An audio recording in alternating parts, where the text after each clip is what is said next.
Okay. Hi, I'm Johnny, and I'm here to talk about the anatomy of a 10-speed steel-lugged road bicycle. Basically, I'm making a series of videos that will help people figure out how to convert a bike to single speed and how to choose a bike to convert to single speed. So let me introduce you to a prime candidate right here. This is a steel-lugged 10-speed road bicycle. These bikes are plentiful, and they're relatively cheap. I mean, depending on your region, you could probably pick one up for 50 bucks, looking about in this shape.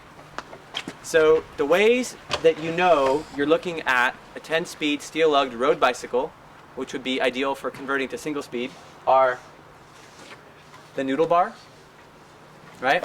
You see this bar that comes down? They also call them drop bars. I prefer noodle bar. Another thing to look for is the suicide brakes. These brakes right here. That's another way that you know that you got that going on. In the front, you have a double chain ring. If you had a mountain bike, there's a likelihood you'd have a triple chain ring. So you're looking for a double chain ring, and you're looking for 2 up front and 5 out back. That makes your 10 speeds, right? Okay, there's some other stuff about these bikes that you want to know. You want to be looking for bikes from Japan, and you want to be looking for bikes from England. So you want to be looking for like Raleigh or Shogun, or tell me some other typical bike names from Japan. Akai, Sakai. What's some other Japanese bike names? Takara. What else? Fuji. Schwinn makes a pretty standard bike. That's not necessarily Japanese. But you want, I'll tell you what you don't want. It's actually a smaller amount of bikes that you really don't want to start with. You don't want to be starting with old Italian bikes or old French bikes, because the thread on those bikes is different than the standard today. So you're going to screw yourself trying to find parts for them, and they generally just end up being a pain in the butt. So be looking for everything but an old French bike, like a Motopakkan or Peugeot. Steer clear of the older ones, and steer clear of any of the Italian stuff that you think might be weird too. So anyway, this is a 10-speed steel-lugged road bike. Now I want to show you a mountain bike. One second. We are not talking about converting this to single speed. This is your mountain bike. Anatomy of a mountain bike is typically a straight bar going across. You have the shifters up here, like a motorcycle. You don't want any of this business. If you see this business, this is probably not the one you want to be converting.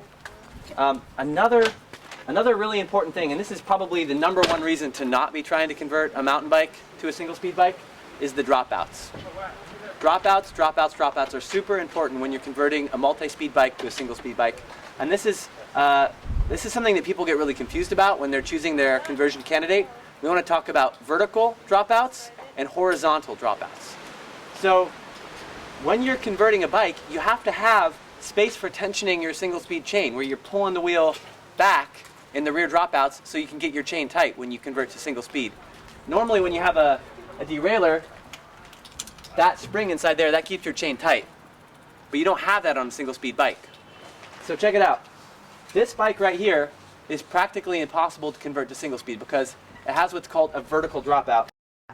You see how this guy, he goes straight up and down. This is not what you want. If you have this on your conversion candidate bicycle, toss it away, because you're not converting that bike to single speed without a lot of money. You want what's called a horizontal dropout. So you want the dropout running parallel to the bottom chainstay. Check it out. Here's the difference. You see this right here? It's going like this. That's what you want. You do not want your rear dropout, where your back wheel mounts, to be going up and down. If you have that, it's really, really hard to tension your chain correctly for a single speed bike.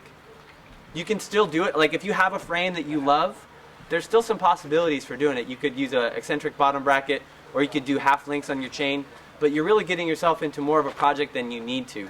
So unless you got some sort of weird emotional attachment to the frame, go do yourself a favor and find a bike that starts out with having a horizontal bottom something or other, monkey, witch, dropout. Thank you.